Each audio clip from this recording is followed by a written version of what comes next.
नमस्कार। आप सब लोगों का आरएमएस क्लासेस पर स्वागत। नमस्कार बच्चों, आप सब लोगों का स्वागत है आरएमएस क्लासेस पर। आप सब लोग जानते होंगे इस चैनल पर आपको जितने भी फाउंडेशन के लिए जरूरत है, फाउंडेशन कहने का मतलब है कि आईआईटी, जेईई, नीट, एनडीए इन सब की तैयारी करने वाले बच्चों को 9 से ही स्टार्ट हो जाता है। वो आप सब लोग जानते हैं, उसी के फाउंडेशन की तैयारी के लिए चैनल खास करके बनाया गया है। ठीक है, तो इसमें आपको जितने भी बुक अवेलेबल है मार्केट में जो आईआईटी जेईई में काम आते हैं, उन सबका सॉल्यूशन आपको इस चैनल पर मिल जाएगा। तो उसी कड़ी में हम लोग भारतीय फन का स्टार्ट किए हैं। तो मेजरमेंट का तो हो गया, वो हम लोग अब मोशन पर आ गए हैं। ठीक है, तो मोशन का ऑब्जेक्टिव है, आइए मोशन का ऑब्जेक्टिव कर देते हैं। ठीक है, चलो तो आ जाओ क्वेश्चन नंबर फर्स्ट पर आ गए। क्वेश्चन नंबर फर्स्ट तुमको क्या कह रहा है कि किसी समय अंतराल में विस्थापन का जो परिणाम है, उस समय अंतराल में वस्तु द्वारा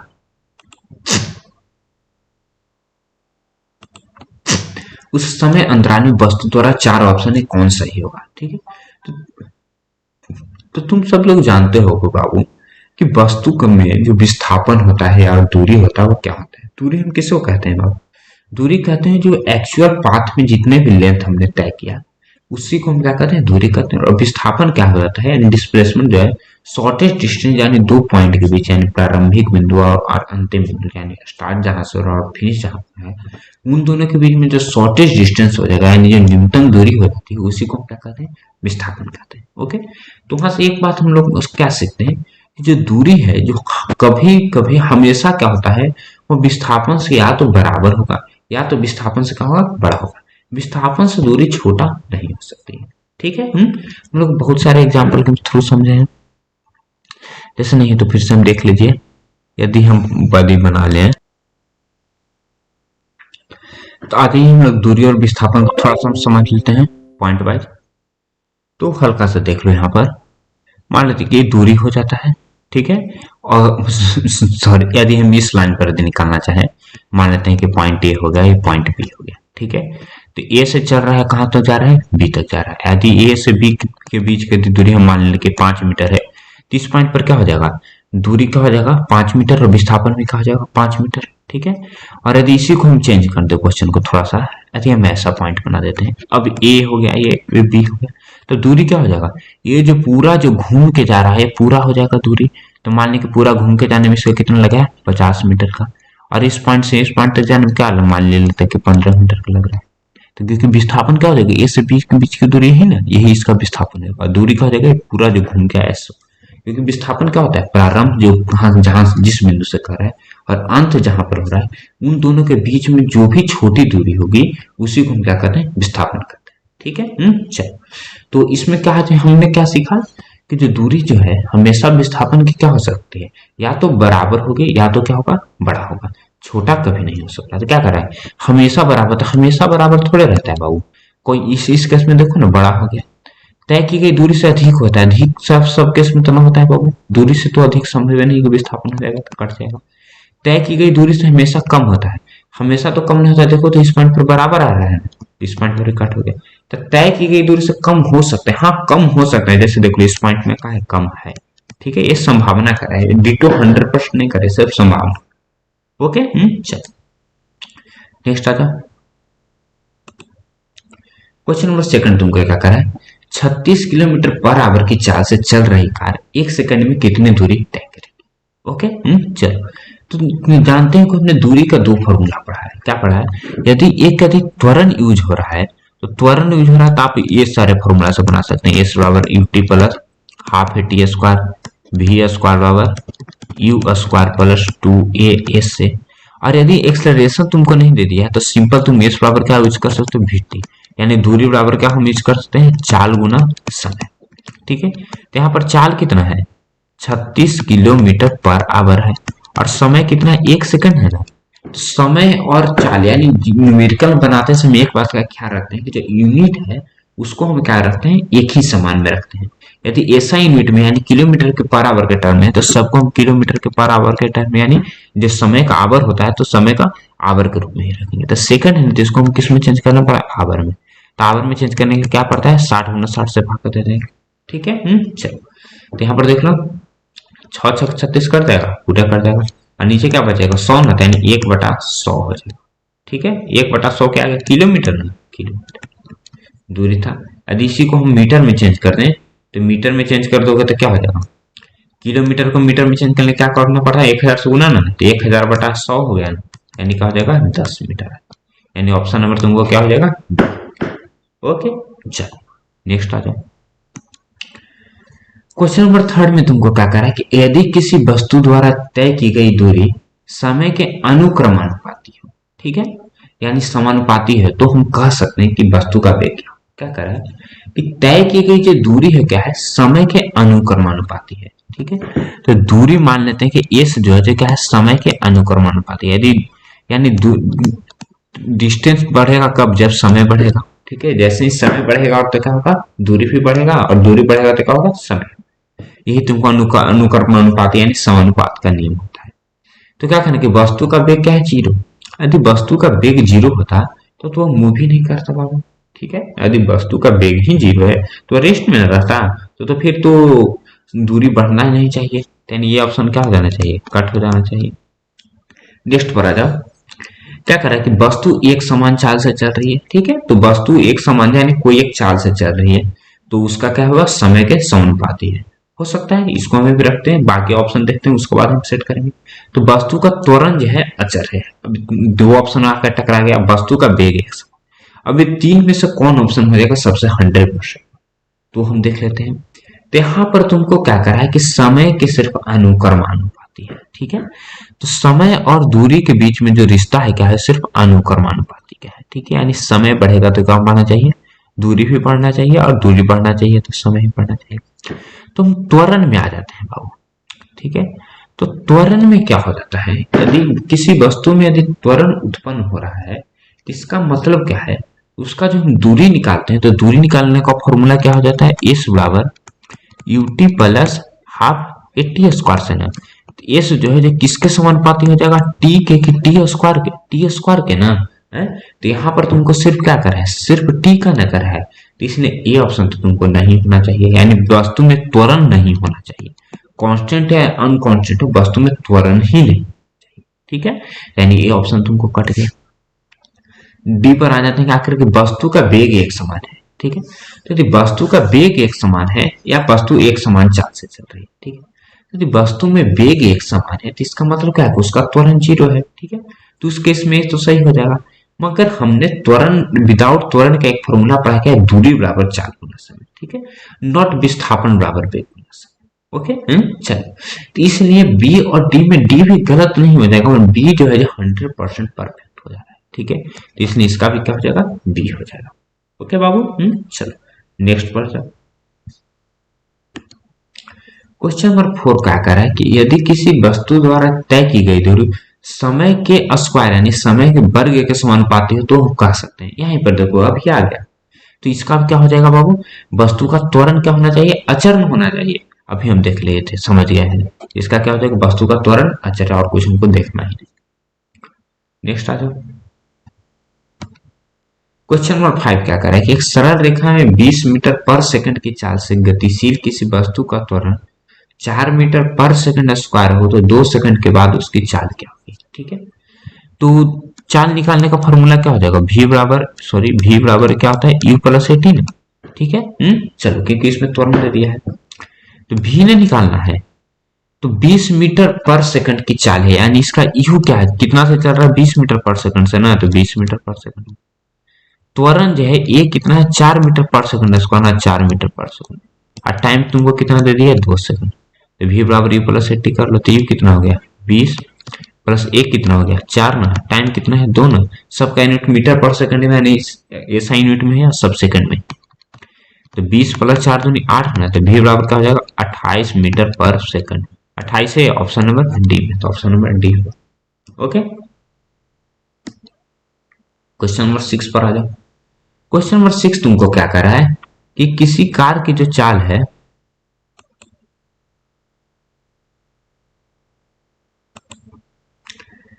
किसी कार की जो चाल है जो 10 सेकंड में 20 किलोमीटर पर आवर से 50 किलोमीटर पर आवर हो जाती है, तो उसका त्वरण क्या होगा, ठीक है। इसमें क्वेश्चन क्या होगा, इसका त्वरण क्या होगा, ठीक है।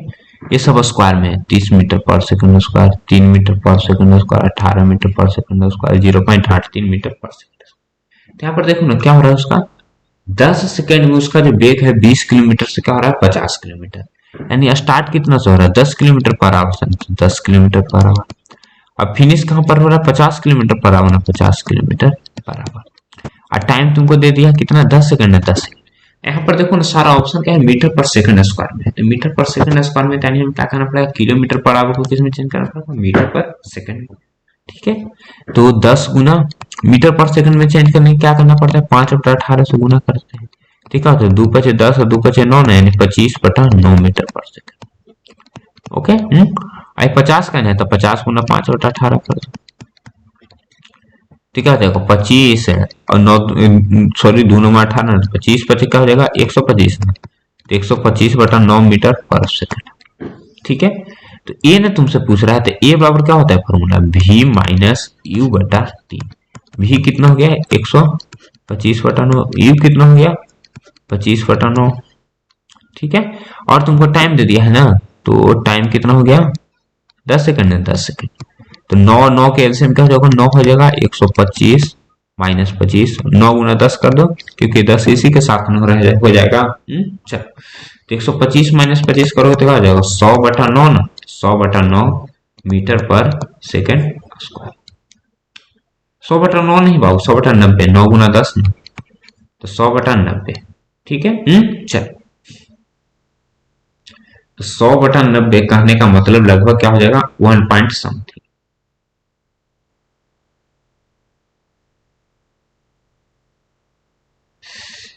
यहाँ पर थोड़ा सा हमने गलती कर दिया है क्या बाबू, 10 किलोमीटर पर आवर नहीं ना है, 20 किलोमीटर से ना, तो यानी ये क्या होगा 20 हो जाएगा। ठीक है, तो सिर्फ सुधार लो, तो 20 हो जाएगा तो क्या हो जाएगा 25 गुना 2 ना, 50 को हम क्या ले सकते हैं 25 गुना 2, यहाँ पर 2 में छूट गया था, तो अगेन यहाँ पर 2 कर दो, अगेन यहाँ पर 2 कर दो, तब क्या हो जाएगा यह 75/90, यानी क्या हो जाता है 0.83 मीटर पर सेकंड स्क्वायर।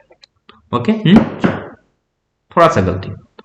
क्वेश्चन नंबर 7 पर आ जाओ, क्या करें कि दो राशियों का जो परस्पर ग्राफ है वह सरल रेखा में, तो दोनों राशियां क्या होगी। ठीक है, क्या कर रहा है कि दोनों जो राशियां हैं उसका जो ग्राफ है क्या है सरल रेखा में है।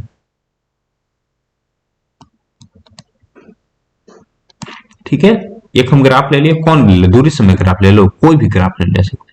ठीक है, तो हम दूरी समय ग्राफ ले लें, तो क्या होगा समय हो गया और ऊपर क्या बनाते हैं दूरी। ठीक है, दूरी समय ग्राफ, तो दूरी समय ग्राफ में परस्पर जो ग्राफ है जो इसका क्या है सरल रेखा में, तो एक सरल रेखा में, तो दूरी समय ग्राफ में यदि सरल रेखा है तो इसका मतलब क्या है उसका जो चाल है जो क्या है एक समान है। ठीक है, चाल जो है क्या है एक समान है, यानी हर पॉइंट पर उसका जो चाल हम निकालेंगे वो क्या होगा बराबर ही आ गया, यानी एक समान ही रहेगा। ओके, चलो आगे आ जाओ। तो दोनों राशियां क्या हो गई कांस्टेंट होंगी या बराबर होंगी या अनुक्रमानुपाती या व्युत्क्रमानुपाती। कांस्टेंट होगी, कांस्टेंट कहने का मतलब क्या है कि उसका न्यूमेरिकल वैल्यू वो कभी चेंज नहीं होगा। ऐसा तो है नहीं कि दूरी और समय चेंज होते रहता है, हर पल चेंज होते रहता है। यानी ये जो है जो 7 का जो ऑप्शन नंबर फर्स्ट है वो क्या होना चाहिए गलत हो जाना चाहिए। ठीक है, चलो नेक्स्ट पर आ जाओ। बराबर होती है तो बराबर कोई तो किस बनता नहीं कि दूरी और समय बराबर हो जाए, सब समय तो संभव ही नहीं, उसी के कारण सरल रेखा में। ठीक है, चलो अनुक्रमानुपाती होती है, अनुक्रमानुपाती यानी समानुपाती बराबर। ठीक है, तो समानुपाती यानी क्या होना चाहिए कि यदि दूरी बढ़ रहा है तो समय भी बढ़ेगा और दूरी घटेगा तो समय भी घटेगा। तो सरल रेखा में कब होती है बाबू, यदि मान लें कि हर पॉइंट पर तो क्या होता है उसका जो चाल है और उसका चाल क्या होना चाहिए हर पॉइंट पर इक्वल ही आना चाहिए। यदि हम मान लें कि ये 1 सेकेंड, ये 2 सेकेंड, ये 3 सेकेंड, ये क्या हो गया 5 हो गया, 10 हो गया और ये 15 हो गया। ठीक है, तो सरल रेखा में तो इसका यदि हम इस पॉइंट पर यदि चाल निकालना चाहें तो क्या हो जाएगा 5/1 यानी 5 मीटर पर सेकंड, यानी 10/2 5 मीटर पर सेकंड, 15/3 यानी 5 मीटर। तो हर पॉइंट पर इसका क्या हो रहा है 5 मीटर पर सेकंड। मिनट में यहाँ देखो 1 सेकंड से 2 सेकंड हो गया तो दूरी भी क्या हो गया 5 से 10 हो गया, यानी क्या हो एक बढ़ रहा है तो दूसरा भी बढ़ रहा है ना, तो यानी ये दोनों क्या है आपस में समानुपाती। ठीक है, तो यानी इसका ऑप्शन नंबर क्या होना चाहिए ग होना चाहिए। ठीक है, अब चलो नेक्स्ट आ जाओ, क्वेश्चन नंबर 8 पर आ जाओ। क्वेश्चन नंबर 8 तुमको क्या करा है कि दिए गए दूरी समय ग्राफ में चाल का मान क्या होगा। ठीक है, तभी हम ऐसा क्वेश्चन में देखे थे। देख लो ना, एकदम हूबहू यही तो है, सरल रेखा में जा रहा है। तो चाल का मान कोई पॉइंट पर, इसी पॉइंट पर निकालो तो दूरी कितना है 8 ना, समय कितना लग रहा है 1 सेकंड का ना, तो 8/1 यानी 8 मीटर पर सेकंड। तो ऑप्शन नंबर क्या हो जाएगा ग। अभी हम सेकंड क्वेश्चन में समझे। क्वेश्चन नंबर 9 पर है, तो क्या करा, उपयुक्त जो वेग समय ग्राफ है इसमें त्वरण क्या होगा। ठीक है, तो त्वरण निकालने के लिए क्या है चाहिए, यू वी टी। तो यू क्या हो जाएगा यहाँ पर, स्टार्ट कहां से हो रहा है 10 मीटर पर सेकंड से ना, तो 10 मीटर पर सेकंड हो गया। जा कहां तक रहा है 25 तक ना, तो 25 हो गया, यानी भी हो गया 25 मीटर पर सेकंड। तो अब देखो, तो 10 से 25 तक जाने में कितना समय लग रहा है, यहाँ पे देखो ना 5 सेकंड का अंतर, टी हो गया कितना 5 सेकंड। तो ये अब निकाल लें v माइनस यू बटा टी से। ठीक है,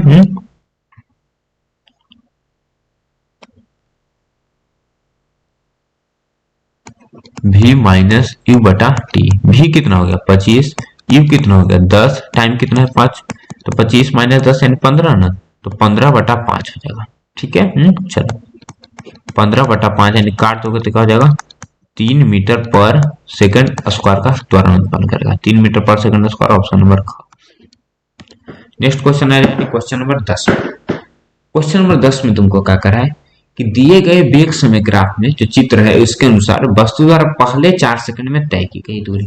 तो 4 सेकंड कहां पर है बाबू, यहाँ पर देख लो 4 सेकंड है, यही है ना 4 सेकंड, यही है 4 सेकंड। ओके, चलो, तो तुमसे पूछ रहा है कि पहले 4 सेकंड में तय की, तो यहाँ पर देखो ना 2 भाग में बट रहा है। एक बार क्या हो रहा है 0 से 2 सेकंड के बीच में क्या हो रहा है, इसमें एक्सलरेशन हो रहा है, यानी ग्राफ में वेग समय ग्राफ में है तो जो लाइन है एक्सलरेशन हो रहा है। और 2 से 4 सेकंड के बीच में क्या हो रहा है, इसमें कोई एक्सलरेशन हो रहा है, तभी तो इसका जो वेग है जो कांस्टेंट हो गया 2 से 4 के बीच में। तो 2 भाग में बटे तो दोनों भाग को निकाल ले। तो सबसे पहले क्या हम निकालेंगे कि 0 से 2 सेकंड के बीच में तय की गई दूरी क्या है। तो 0 से 2 सेकंड के बीच में तय करने के लिए दूरी में क्या एक्सलरेशन है ना, तो इसमें तीनों चीज हमें चाहिए। तो यू बराबर कहां से स्टार्ट हो रहा है 0 मीटर पर सेकंड में, 0 मीटर पर सेकंड, और 2 सेकंड में भी इसका कितना हो जाता है 20 मीटर पर सेकंड, तो 20 मीटर पर सेकंड होगा। 0 से 20 तक जाने में इसका कितना टाइम लग रहा है, टी बराबर 2 सेकंड ना, तो टी बराबर 2 सेकंड। तो ये बराबर फॉर्मूला क्या होता है v माइनस यू बटा टी। v कितना हो गया 20 ना, तो 20 हो गया, 20 माइनस 0 बटा टाइम कितना लग रहा है 2 सेकंड का ना, तो 2 सेकंड, यानी क्या हो जाएगा 10 मीटर पर सेकंड स्क्वायर का त्वरण। ठीक है, चलो, तो 10 मीटर पर सेकंड स्क्वायर का त्वरण उत्पन्न होता है, हम एस निकाल लेते हैं। तो एस बराबर क्या होता है formula you T plus half A T square है, तो यू का वैल्यू 0 है, तो 0 गुना टी कितना लग रहा है 2 सेकंड, तो 0 हो जाएगा हाफ ए टी स्क्वायर ना, ए का वैल्यू 10 हो गया, टाइम कितना लग रहा है 2 गुना 2 सेकंड का ना, तो 2 का स्क्वायर क्या हो जाएगा 4, ये 2 से 2 मरतबे कट गया। तो इस बराबर क्या हो जाएगा 10 दूना यहाँ से क्या हो जाएगा 20 मीटर ना, 20 मीटर, क्योंकि तो 0 गुना 0 होना। अब नेक्स्ट 2 सेकंड में देखो ना कांस्टेंट वेग कितना से चल रहा है 20 से नहीं चल रहा है, तो 20 से ही तो चल ही रहा है बाबू। ठीक है, तो 20 मीटर पर सेकंड से चल रहा है, तो 2 सेकंड में क्या हो जाएगा, इसमें तो कोई एक्सेलरेशन नहीं क्योंकि 0 हो गया। क्यों, क्योंकि यहाँ पर जो ग्राफ है क्या है समय के समानांतर है। तो आगे आ जाओ, तो इस बराबर डायरेक्ट VT यूज कर दो, तो इस बराबर VT ना, तो इस बराबर क्या हो जाएगा 20 गुना 2 ना, यानी कितना दूरी तय करेगा 40 मीटर। तो 0 से 4 सेकंड के बीच में उसने कितना दूरी तय करेगा 20 मीटर और प्लस 40 मीटर ना, चलो प्लस 40 मीटर, दोनों को जोड़ दोगे तो क्या हो जाएगा 60 मीटर आ जाएगा। ओके, चलो नेक्स्ट क्वेश्चन पर आ जाओ। क्वेश्चन नंबर 11 में क्या करा है कि एक समान वृत्तीय गति में क्या होता है, चाल और वेग दोनों अचर रहते हैं, चाल और वेग दोनों चर रहते हैं, चाल और वेग दोनों अचर रहते हैं, चाल अचर और वेग अचर, पहले कॉन्सेप्ट पर आ जाते हैं। ठीक है, तो एक समान वृत्तीय गति में कह रहा है, तो देखो वृत्तीय गति हो रहा है कि देख लो ना इस पॉइंट पर अलग डायरेक्शन होगा, इस पॉइंट पर अलग डायरेक्शन होगा, इस पॉइंट पर अलग डायरेक्शन, इस पॉइंट पर अलग डायरेक्शन। यदि किसी वस्तु में यदि डायरेक्शन हो, ठीक है, और डायरेक्शन क्या हो उसका चेंज होता रहता है, यदि डायरेक्शन चेंज होते रहता है यानी उसका क्या होगा, डायरेक्शन चेंज होने का क्या उसका चेंज होगा, विस्थापन चेंज होगा। अब विस्थापन बदल रहा है इसका मतलब क्या हो रहा है, उसका वेग बदल रहा है। ठीक है, तो इसका जो वेग है जो हमेशा क्या होना चाहिए, वेग बदलते रहता है। ठीक है, यानी वेग जो है जो एक समान संभव ही नहीं कि रह सकता है, एक समान वृत्तीय गति। ठीक है, तो चाल तो रह सकता है बाबू, क्योंकि चाल में कोई डायरेक्शन का तो जरूरत नहीं है। यदि मान लें कि हम 10 मीटर पर सेकंड से इसको हम घूम रहे हैं, इस पॉइंट पर 10 मीटर, इस पॉइंट पर 10 मीटर, इस पॉइंट पर 10 मीटर पर सेकंड, सब पर 10 मीटर पर सेकंड, तो उस कंडीशन में क्या होगा, चाल जो है चाल नहीं बदल सकता है। ठीक है, चाल नहीं भी बदल सकता है।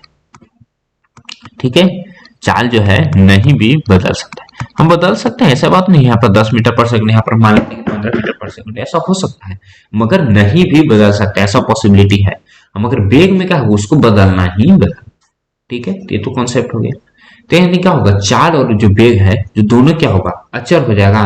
दोनों अचर कहने का मतलब क्या है कि दोनों फिक्स हो, ये कांस्टेंट वैल्यू। तो ऐसा तो संभव नहीं है, क्यों? क्योंकि चाल जो है भले नहीं बदलता है, मगर वेग जो है जो क्या है, बदलता है ना, तो कट गया।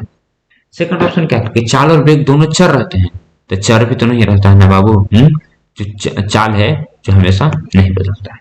ठीक है, कभी कभी वो अभी वेग वेग ही ना सिर्फ बदलते रहता है, चाल तो बदलता नहीं है, कभी कभी वो एक समान भी रह सकता है।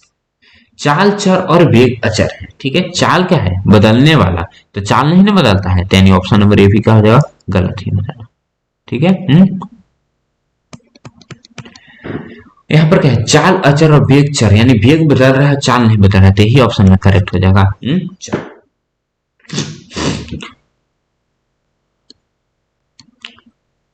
चलो बाबू, अब आ जाते हैं फिल इन द ब्लैंक्स पर। ठीक है, तो फिल इन द ब्लैंक्स में तुमको क्या करा है कि विस्थापन की दर को हम क्या कहते हैं, विस्थापन की दर, यानी दर का मतलब क्या होता है कि बटा समय। तो विस्थापन, तो विस्थापन बटा समय क्या होता है बाबू, तुम सब लोग जानते हो कि विस्थापन बटा समय क्या हो जाता है, विस्थापन बटा समय तुम लोगों ने क्या पढ़ा है, वेग पढ़ा है। ठीक है, तो विस्थापन बटा यानी विस्थापन की दर को हम क्या कहते हैं बाबू, वेग कहते हैं। ठीक है, चलो, त्वरण का ऐसे मात्रा क्या है, मीटर प्रति सेकंड स्क्वायर, तो सबको बच्चा बच्चा को पता है। दूरी समय ग्राफ की डाल गतिमान वस्तु की क्या देती है, दूरी समय जो ग्राफ है, तो दूरी समय ग्राफ में क्या देता है, निकलता है, दूरी समय ग्राफ में क्या निकलता है, चाल निकलता है। ठीक है, चलो नेक्स्ट आ जाओ। एक समान चाल से गतिमान वस्तु के लिए चाल समय ग्राफ समय अक्ष के क्या होगा, समांतर हो। देख लो, एक समान चाल से नहीं चल रहा है और भी क्या है, चाल समय ग्राफ में। ठीक है, यदि समय अक्ष समांतर होगा तभी ना उसका जो स्पीड होगा क्या हमेशा कांस्टेंट होगा, यानी एक ही वैल्यू पर चल रहा है। हमने एक क्वेश्चन सॉल्व किया था 2 से 4 सेकंड, उसमें आपको बताया था। ठीक है, इसके ऑब्जेक्टिव यानी क्या होना चाहिए, समय अक्ष के समांतर एक सरल रेखा होना चाहिए। तो वेग समय ग्राफ में जो नीचे का है, नीचे हम क्या निकालते हैं, उसका यदि क्षेत्रफल हम निकाल दें तभी वही वस्तु का विस्थापन देता है। ठीक है, क्षेत्रफल निकाल देते हैं। ओके, और तुम जानते हो कि यदि यहाँ पर चाल समय ग्राफ रहता है क्या, जिसका क्षेत्रफल निकाल कर क्या देता है हमको, दूरी देता है। ठीक है, नेक्स्ट क्वेश्चन आ जाए। यदि कोई वस्तु जो है जो किसी निश्चित दिशा में एक समान त्वरण से गतिमान हो तो उसका वेग समय ग्राफ क्या होगा, एक समान त्वरण से वह गतिमान है तो उसका जो वेग समय ग्राफ होगा ये क्या होगा, एक सरल रेखा में हो जाएगा। ठीक है, चलो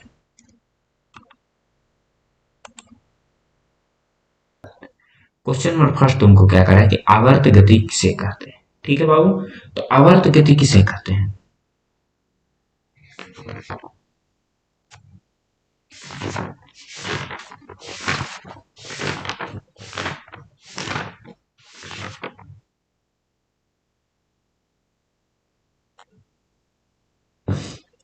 चलिए बाबू, तो आ जाइए क्वेश्चन नंबर फर्स्ट पर। क्वेश्चन नंबर फर्स्ट तुमको क्या करा है कि आवर्त गति किसे कहते हैं। ठीक है बाबू, तो आवर्त गति तुम सब लोग जानते हो कि आवर्त गति कैसे, उसको उदाहरण के थ्रू हम समझाए थे आपको, मोशन जब पढ़ाए थे उससे, कि यदि कोई एक ही पॉइंट पर है वो बार बार दोहरा रही है। ठीक है, जैसे झूला की गति, पेंडुलम की गति, इस सबको हम किस में रखते हैं, आवर्त गति के रूप में रखते हैं। ठीक है, चलो, तो झूला का गति हो जाएगा। ठीक है, तो आवर्त गति क्या हो जाएगा, वह वस्तु जो अपनी गति के समय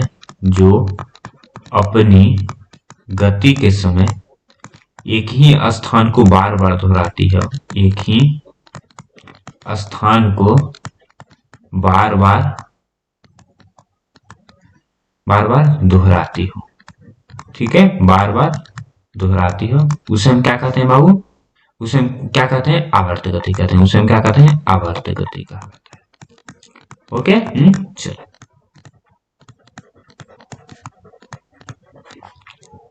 नेक्स्ट क्वेश्चन यानी सेकंड नंबर क्वेश्चन पर आ जाओ।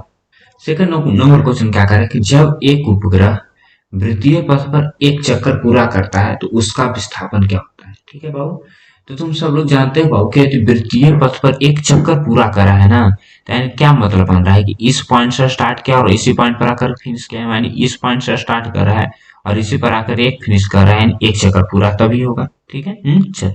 तो एक चक्कर पूरा करने में उसका विस्थापन क्या होगा, तो देख लो एक स्टार्टिंग पॉइंट का है इसी पॉइंट पर, या फिनिश पॉइंट का है यानी लास्ट पॉइंट का है यहाँ पर। तो तुम जानते हो कि विस्थापन क्या होता है, प्रारंभिक बिंदु और अंतिम बिंदु के बीच की न्यूनतम दूरी ना। तो यहाँ पर देखो ना, प्रारंभ भी वहीं से हो रहा है, अंत भी वहीं पर हो रहा है, तो इसलिए इसका जो विस्थापन हो जाएगा क्या हो जाएगा, शून्य हो जाएगा। ठीक है, यानी जीरो। क्वेश्चन नंबर थर्ड पर आ जाओ। क्वेश्चन नंबर थर्ड तुमको क्या कह रहा है कि जब एक पिंड जब सीधे ऊपर की ओर फेंका जाता है तो तब वह एच ऊंचाई के पहुंचने के बाद, ठीक है, यहाँ पर एच होना चाहिए, ठीक है, एच ऊंचाई पहुंचने तक के बाद वह पृथ्वी पर वापस आ जाता है, तो पिंड द्वारा तय की गई कुल दूरी एवं कुल विस्थापन क्या होगा। ये सभी क्वेश्चन मिला देते हैं, क्वेश्चन यही ना है, मुझको तो यही लग रहा है कि एच ऊंचाई होना चाहिए। एक सेकंड, हाँ, तो वह एच ऊंचाई पहुंचने तक के बाद, ठीक है, चलो। तो क्या करेगा, सीधे ऊपर की ओर किसी वस्तु को फेंका गया, मान लीजिए किस पॉइंट से फेंका गया और यहाँ तक आ गया, ठीक है, इतना की ऊंचाई कितना तुमको दे दिया, एच मीटर ना, एच हो गया, ओके। तो उसके बाद फिर तुमको क्या करा है, वह वापस भी आ जाता है, ठीक है, तो एच ऊंचाई गया और उसके बाद फिर वापस आया, तो जाने में कितना लग रहा है, एच मीटर, और वापस आ रहा है ना, तो वापस आने में भी एच लग गया, एंड टोटल कितना दूरी इसने ट्रेवल किया, 2h मीटर का, 2h मीटर। अब कह रहा है तो दूरी तो हो गया, विस्थापन क्या होगा, इसका विस्थापन अगेन जीरो हो जाए, क्यों, क्योंकि वो एक तो जा रहा है और वापस फिर से आ जा रहा है उसी पॉइंट पर ना, तो प्रारंभ भी उसी पॉइंट से हो रहा है, अंत भी उसी पॉइंट पर ना, तो इसका विस्थापन क्या हो जाएगा, जीरो हो जाएगा। ठीक है, तो ये हमने क्या निकाल लिया, 2h मीटर दूरी ना, और विस्थापन इसका भी क्या हो जाएगा, जीरो हो जाएगा।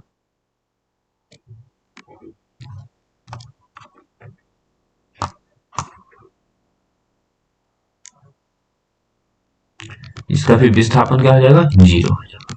ओके, चल अब आ जाते हैं क्वेश्चन नंबर 4 के ऊपर।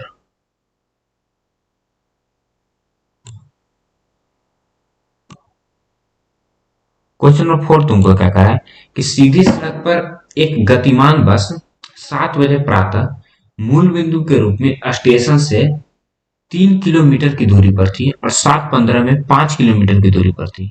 ठीक है बाबू, चल।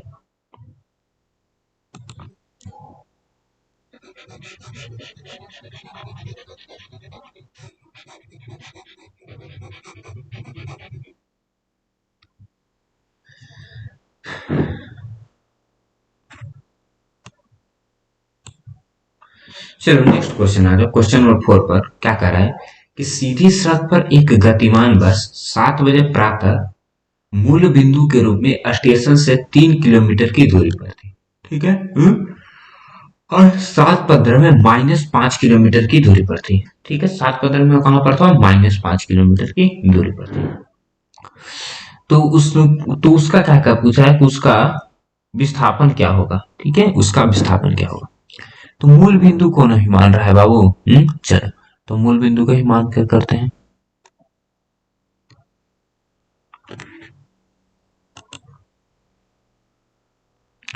तो हम मान लेते हैं कि इसका क्या है, एक मूल बिंदु है। ठीक है, और मूल बिंदु से तुम जानते हो कि दाहिने साइड की दूरी क्या होती है, पॉजिटिव होती है, और बाएं साइड की दूरी क्या होती है, निगेटिव होती है। ओके, चल, तो आ जाओ देख लो। तो प्रातः 7 बजे का आकार था, मूल बिंदु से के रूप में स्टेशन से 3 किलोमीटर की दूरी पर था, यानी दाहिने ओर रहेगा, मूल बिंदु से निकल रहा है तो 3 किलोमीटर की दूरी पर हो गई। मान लीजिए कि इस पॉइंट पर था। ठीक है, यहाँ से 3 किलोमीटर, और क्या करें, वो 7:15 में -5 किलोमीटर की दूरी पर था। 7:15 में कहा था, -5 किलोमीटर की दूरी पर। तो इस पॉइंट पर यहाँ पर आ गया ना, उसके बाद फिर 7:15 में कहा था -5, तो -5 लाने के लिए इसे क्या करना है, पहले तो ये 3 किलोमीटर पूरा ट्रेवल करेगा, और उसके बाद ना इधर 5 आएगा, फिर इधर ये 5 किलोमीटर आ जाएगा। ठीक है, चलो, तो तुमसे पूछ रहा है कि इसका विस्थापन क्या होगा। ठीक है, तो यहाँ पर देख लो, प्रारंभ कहाँ से कर रहा है इसने बाबू, प्रारंभ इसी पॉइंट से न कर रहा है, और अंत इसका क्या हो रहा है, इस पॉइंट पर हो रहा है। तीन दोनों के बीच में दूरी कितना है, 5 किलोमीटर में, तो 5 किलोमीटर, तो इसका विस्थापन जो है, इसका विस्थापन क्या हो जाएगा, 5 किलोमीटर का। ओके, चलो, यदि दूरी पूछते तो दूरी क्या होता है, इस पॉइंट से जाने में कितना लगे है, 3 किलोमीटर ना, और फिर 3 किलोमीटर आने में 6 किलोमीटर, और यहाँ पर ना -5 ना, तो -5 किलोमीटर, यानी 6 और 5 11 किलोमीटर इसका दूरी टोटल तय कर लेता। ठीक है।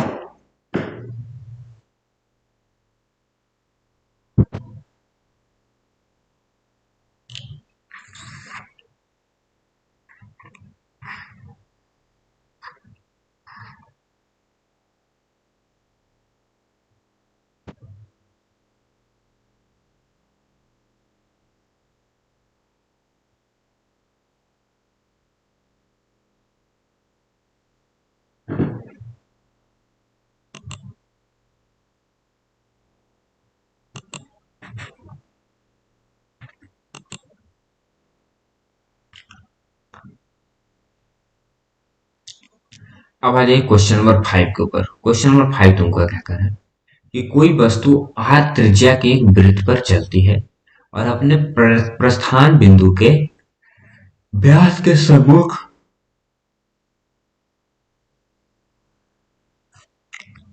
क्वेश्चन नंबर 5 है तुमको कोई वस्तु जो है r त्रिज्या के एक वृत्त पर चलती है और अपने प्रस्थान बिंदु के व्यास तक सम्मुख बिंदु पर पहुंचती है, यानी व्यास के सामने पहुंचती है, तो उसका विस्थापन और तय की गई दूरी क्या। ठीक है। तो r त्रिज्या का कोई एक हम वृत्त पर सबसे पहले बना लेते हैं। ठीक है, यानी r त्रिज्या का एक वृत्त हो गया। ओके। चल, तो अब तुमको क्या करना है कि व्यास के क्या कर रहा है, एक वृत्त पर प्रस्थान बिंदु के सामने, मान लीजिए प्रस्थान और यहां से निकल दिया है, तो प्रस्थान बिंदु के सामने पर ना, प्रस्थान बिंदु के जो है वह सामने व्यास तक सम्मुख बिंदु पर पहुंचता है। ठीक है, यानी व्यास भी होना चाहिए और सम्मुख भी होना चाहिए, यानी इस पॉइंट पर आकर के पहुंचा और इसका व्यास भी निकाला है, तो व्यास, तो त्रिज्या इसका r है। तो तुमको पूछ रहा कि विस्थापन और तय की गई दूरी क्या होगा, तो दूरी क्या हो जाएगा, यहां से लेकर के यहां तक में पूरा चक्कर लगा रहा है, तो क्या कर रहा है, इस पॉइंट से चल करके इस पॉइंट पर चक्कर लगा, यानी आधा वृत्त बना रहा, तो अर्धवृत्त का परिमाप का फॉर्मूला क्या हो जाता है, 2 पाई आर। ठीक है, पाई आर और प्लस का हो जाता है डी ना, पाई आर प्लस डी। ठीक है। चलो, तो ये क्या हो जाएगा, दूरी हो जाएगा इसका। तो क्या हो जाएगा, पाई आर और डी को क्या कहते हैं, 2r ना, तो 2r। ठीक है, तो दूरी क्या हो जाएगा, पाई प्लस 2 इंटू आर। ठीक है, ये क्या हो गया, दूरी। और विस्थापन क्या होगा, विस्थापन इसका क्या हो जाएगा, इस पॉइंट से स्टार्ट करा, इस पॉइंट पर आकर के फिनिश हो रहा है, तो इन दोनों के बीच की दूरी को हम क्या कहते हैं, व्यास में कहते हैं, तो इसी को हम क्या कहते हैं, व्यास। तो व्यास यहाँ पर क्या हो जाएगा, 2r ना, तो 2r, यानी तुमको विस्थापन जो है कितना आ गया, 2r आ गया, और दूरी जो है कितना आ गया, pi plus 2 into R. Okay. चलो, नेक्स्ट क्वेश्चन है, क्वेश्चन नंबर 6 पर आ जाओ। 6 क्या कर रहा है कि क्या एक ऐसी गति हो सकती है जिसमें औसत वेग 0। ठीक है, तो ऐसी गति हो सकती है ना बाबू जिसमें औसत वेग क्या हो, 0 हो। जैसे देख लो, औसत वेग का जो है जो फॉर्मूला क्या होता है, औसत वेग का फॉर्मूला क्या हो जाता है, कुल विस्थापन बटा कुल समय। ठीक है, क्या हो जाता है, कुल विस्थापन। ओके। और बटा क्या होता है, कुल समय ना, कुल समय। ओके, तो यहाँ पर विस्थापन तो जानते हैं कि विस्थापन 0 हो सकता है, क्यों, क्योंकि यदि इसी क्वेश्चन में देख लो ऊपर वाला में, यानी पूरा एक चक्कर लगा कर इसी पॉइंट पर आ जाते हैं, इसमें क्या क्या हो जाता है, विस्थापन 0, तो विस्थापन 0 हो जाएगा, तो क्या हो जाएगा, वेग 0, औसत वेग 0 हो जाएगा ना, तो वेग 0। तो ऐसी गति हो सकती है, तो इसका क्या आंसर हो जाएगा, कियास, इसकी ऐसी गति हो सकती है। एक पिंड एक समान वेग से गतिशील है, तो इसका कारण क्या है, नहीं इसका त्वरण क्या है होना चाहिए, क्वेश्चन नंबर 7। हाँ, इसका त्वरण क्या है। ठीक है, क्या पूछ रहा है, त्वरण क्या है। तो एक समान वेग से गति कर रही है, तो त्वरण का परिभाषा क्या होता है, वेग में परिवर्तन की दूरी, यानी वेग में क्या होना चाहिए, परिवर्तन होना चाहिए। और यहाँ पर क्या करे कि वह एक समान है, तो यानी इसका जो त्वरण है क्या हो जाएगा, 0 हो जाएगा। क्वेश्चन नंबर 8 पर आ जाओ। एक साइकिल सवार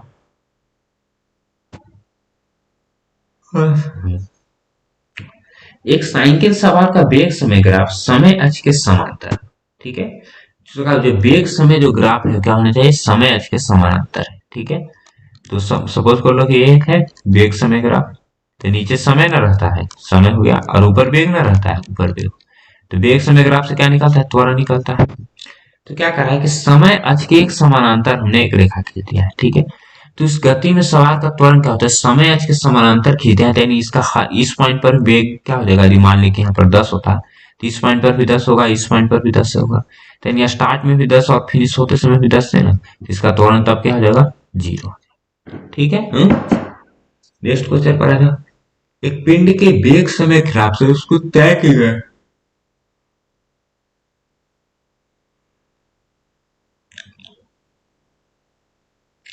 क्वेश्चन नंबर 9 पर आ जाते हैं। क्या करके एक पिंड के वेग समय ग्राफ से उसके द्वारा तय की गई कुल दूरी आप कैसे ज्ञात करेंगे? ठीक है, तो वेग समय ग्राफ दे दिया है। ठीक है, तो उससे हम दूरी पूछ रहा है कि हम कैसे ज्ञात करेंगे।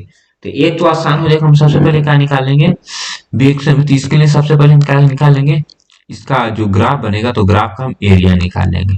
ठीक है, ग्राफ का एरिया निकालेंगे या तो क्षेत्रफल निकाल सकते, ठीक है, तभी निकालेगा। नहीं तो हम क्या का फॉर्मूला जानते हैं कि वेग समय ग्राफ से हम सबसे पहले क्या निकालते हैं बाबू, एस बराबर कोई फॉर्मूला से चलते हैं, दूरी सूत्र का इतना एक फॉर्मूला है, एस बराबर UT plus half at square D square बराबर यू स्क्वायर प्लस 2s इत्यादि से हम निकाल सकते हैं। ओके, चलिए अब आ जाते हैं क्वेश्चन नंबर 10 के ऊपर। क्वेश्चन नंबर 10 क्या है बाबू, कि गाड़ी का जो ओडोमीटर है वो क्या मापता है। ठीक है, तो गाड़ी का जो ओडोमीटर होता है बाबू, वो गाड़ी के जो चक्के, यानी कि गाड़ी में जो चक्के लगे होते हैं, ठीक है, तो जो चक्का है वह कितना दूरी तय करता है वही क्या करता है, वह मापता है बाबू। ठीक है, चलो, तो इसका मतलब यानी यदि हम समझना चाहें, यदि इसे लिखना चाहें, तो इसमें हम क्या लिखेंगे कि गाड़ी का जो ओडोमीटर वो क्या करता है, वह दूरी मापती है। ठीक है, क्या मापती है, वह दूरी मापती है। ओके बाबू, चल, तो यानी गाड़ी का जो ओडोमीटर क्या करता है, वह दूरी मापती है। और स्पीडोमीटर में क्या मापती है, उसमें जो कितना वह चाल तय कर रहा है, यानी कितना समय वह कितना दूरी तय कर रहा है, उसका क्या मापता है बाबू, वह स्पीडोमीटर मापता है। ओके, चल, अब आ जाओ क्वेश्चन नंबर 11 के ऊपर। क्वेश्चन नंबर 11 तुमको क्या करा है कि एक वस्तु द्वारा कुछ दूरी तय की गई, क्या इसका विस्थापन 0 हो सकता है। तुमको क्वेश्चन कह रहा है कि एक वस्तु के द्वारा कुछ दूरी तय की गई, क्या इसका विस्थापन 0 हो सकता है। तब यहाँ पर देख लो बाबू, कोई यदि दूरी तय किया है उसका विस्थापन क्या हो सकता है, वो विस्थापन उसका 0 हो सकता है। जैसे हम समझ सकते हैं कि एक पॉइंट से चला है, ठीक है, और ये पॉइंट तक गया है। ठीक है, तो इसमें क्या हो जाएगा, इसमें मान लें कि दोनों के बीच की दूरी क्या है, 10 मीटर है, तो इसने 10 मीटर की दूरी तय किया और विस्थापन भी इसका क्या हो जाएगा, 10 मीटर ही हो जाएगा। ठीक है, चलो, कैसे हो जाएगा, क्योंकि यहाँ देख लो कि इसका एक्चुअल पॉइंट लेंथ की लंबाई कितना है, यानी इस पॉइंट से लेकर के इस पॉइंट तक वो जा रहा है, इस पॉइंट से लेकर के इस पॉइंट तक जा रहा है। तो इसका मतलब क्या है, इसने 10 मीटर की दूरी तय किया। विस्थापन क्या होता है, प्रारंभ जिस पॉइंट से कर रहा है और अंत जिस पॉइंट, यानी प्रारंभ इस पॉइंट से कर रहा है और अंत इस पॉइंट पर कर रहा है, तो इन दोनों के बीच की जो शॉर्टेस्ट डिस्टेंस यानी न्यूनतम दूरी होगी 10 मीटर है, यानी इसका विस्थापन भी क्या हो जाएगा, एक्चुअल में 10 ही मीटर हो जाएगा। तो मगर क्या कर रहा है कि क्या इसका विस्थापन 0 हो सकता है। तो अब मान लें कि हम केस मान लेते हैं क्या कि ए से बी तक गया, पुनः बी से ए का आकर के रिटर्न हो गया, यानी क्या कर रहा है कि ए से तो बी गया ही और वापस क्या गया, या बी से ए तक आ गया। ओके, चलो, तो इस केस में क्या होगा, ए से बी गया, बी से ए वापस आ गया। तो देख लो प्रारंभ कहाँ से करा, ए से ना, और अंत कहाँ से पर करा, यहीं पर। तो इस केस में इसका विस्थापन क्या हो जाएगा, 0 हो सकता है। ठीक है, तो एक वस्तु द्वारा कुछ दूरी तय की गई, इसका विस्थापन 0 हो सकता है, हाँ, इसका विस्थापन भी 0 हो सकता है। अब आइए नेक्स्ट क्वेश्चन पर। नेक्स्ट क्वेश्चन क्या कर रहा है तुमको, किस अवस्था में किसी वस्तु की एवरेज वेलोसिटी उसकी औसत चाल के बराबर होती है। ठीक है, यानी औसत वेग और औसत चाल दोनों बराबर हो, तो किस कंडीशन में जाएगा, तो औसत चाल का फॉर्मूला क्या होता है, हम सबसे पहले ये लिख लेते हैं कि औसत चाल का जो फॉर्मूला क्या हो जाता है, कुल तय की गई दूरी। ठीक है, क्या होता है, कुल तय की गई दूरी और बटा क्या होता है, कुल समय। ओके, चलो, तो वो और विस्थापन, औसत विस्थापन यानी औसत वेग, वेग बराबर क्या होता है बाबू, कुल विस्थापन। ठीक है, औसत वेग का हमें लिख रहे हैं कुल विस्थापन और बटा क्या, कुल समय। ओके, चलो, शायद नजर नहीं आ रहा, कलर थोड़ा सा चेंज कर लेता हूँ। ठीक है, ये ज्यादा नजर आएगा। तो कुल तय की गई दूरी बटा कुल समय, तो कुल समय तो दोनों में कॉमन है। ठीक है, तो यानी हम क्या लिख सकते हैं कि यदि दूरी, ठीक है, यदि दूरी और बराबर यदि विस्थापन हो जाए, ठीक है, यानी दूरी और विस्थापन दोनों की जो लंबाई हो गया, यानी मैग्नीट्यूड हो गया, यदि दोनों का परिणाम जिसे कह सकते हैं, यदि दोनों बराबर हो जाए, तो उस कंडीशन में क्या होगा, औसत चाल और औसत पे क्या हो जाएगा, बराबर हो जाएगा। ठीक है, तुम क्या इसका जवाब दो कि जब तय की गई दूरी तथा विस्थापन दोनों यदि बराबर हो जाए, तो उस स्थिति में क्या होगी, औसत चाल तथा औसत वेग दोनों क्या हो जाएगी बाबू, बराबर हो जाएगी। ओके। चल अब आ जाते हैं नेक्स्ट स्लाइड के ऊपर। Next slide and question number 13 के ऊपर। क्वेश्चन नंबर 13 तुमको क्या कर रहा है कि किसी वस्तु की गति के विषय में आप क्या कर सकते हैं नहीं कर सकते हैं जिसका चाल समय ग्राफ किसके समानांतर है। थोड़ा सा क्वेश्चन में सुधार करना पड़ेगा।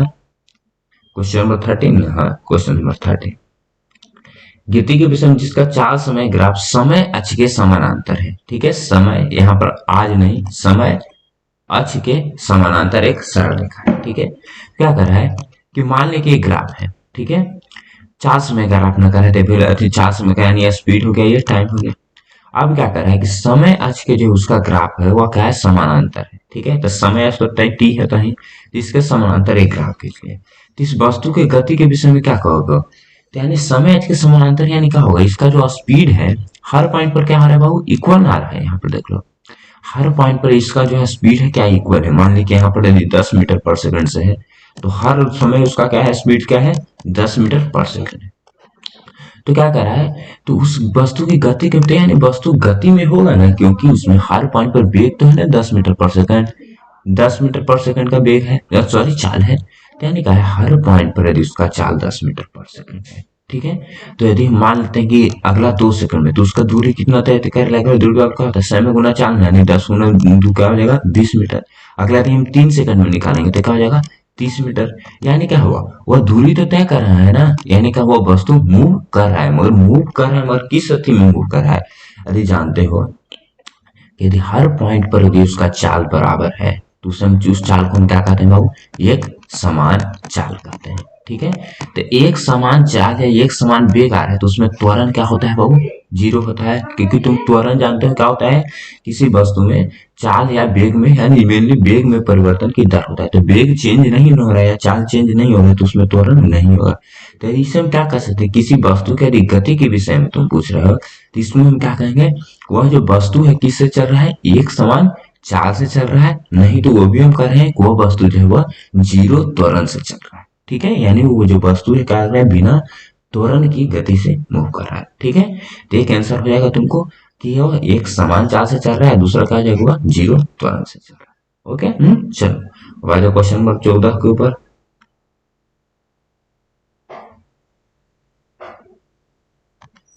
क्वेश्चन नंबर 14 तुमको क्या करा है कि किसी वस्तु की गति के विषय में क्या कहेंगे जिसका दूरी समय ग्राफ समय अक्ष के समानांतर है, समय अक्ष।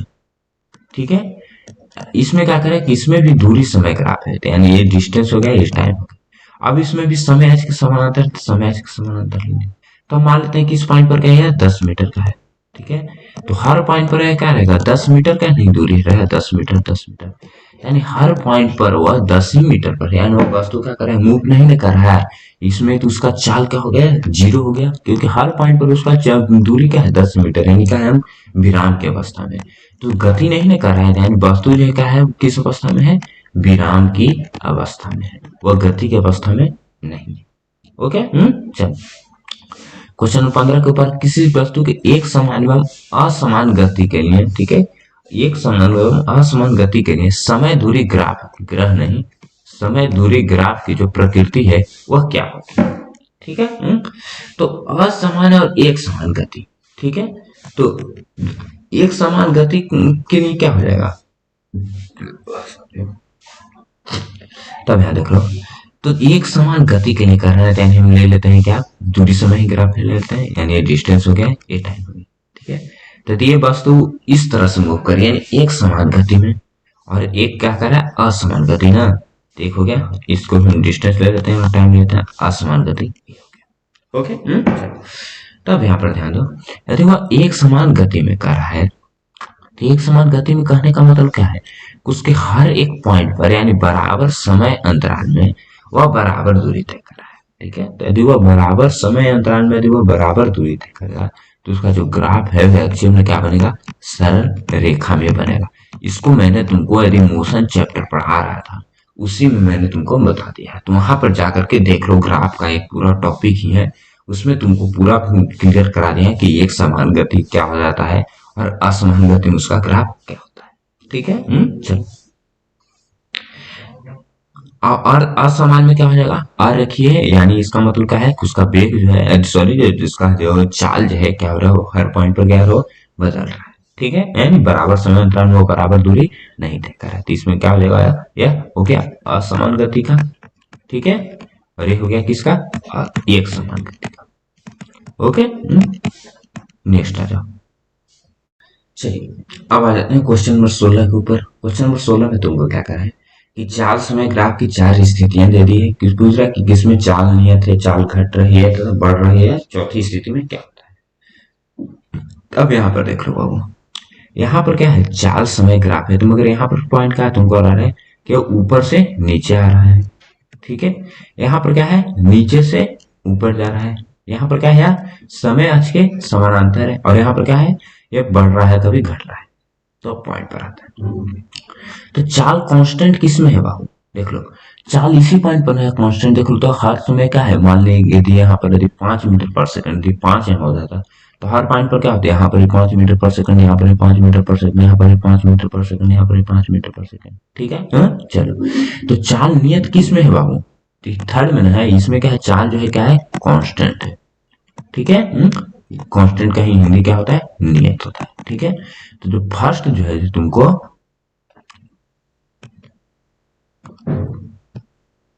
ये जो फर्स्ट है, ये एक्चुअल में क्या है, तुमको थर्ड है, यानी फर्स्ट का आंसर क्या हो जाएगा, थर्ड हो गया। चाल घट रही है, चाल किस में घट रही है, देखो तो बाबू, ऊपर से नीचे आ रहा है ना, तो यानी क्या हो रहा है, चाल घट रहा है। ठीक है, ऊपर से नीचे आ रहा है ना, मान लीजिए कि 5 से आ रहा है, 0 तक पहुंच गया, यानी इसका चाल क्या हो रहा है, धीरे धीरे घट रहा है ना, तो यानी क्या हो जाएगा, या सेकंड में जाएगा। ठीक है, थर्ड क्या हो, चाल बढ़ रही है, तो चाल बढ़ रहा है, देखो ना, नीचे से यहाँ ऊपर जा रहा है, तो नीचे से ऊपर जा रहा है, यानी क्या हो रहा है, चाल बढ़ रहा है ना, तो एक्चुअल में क्या हो गया, थर्ड।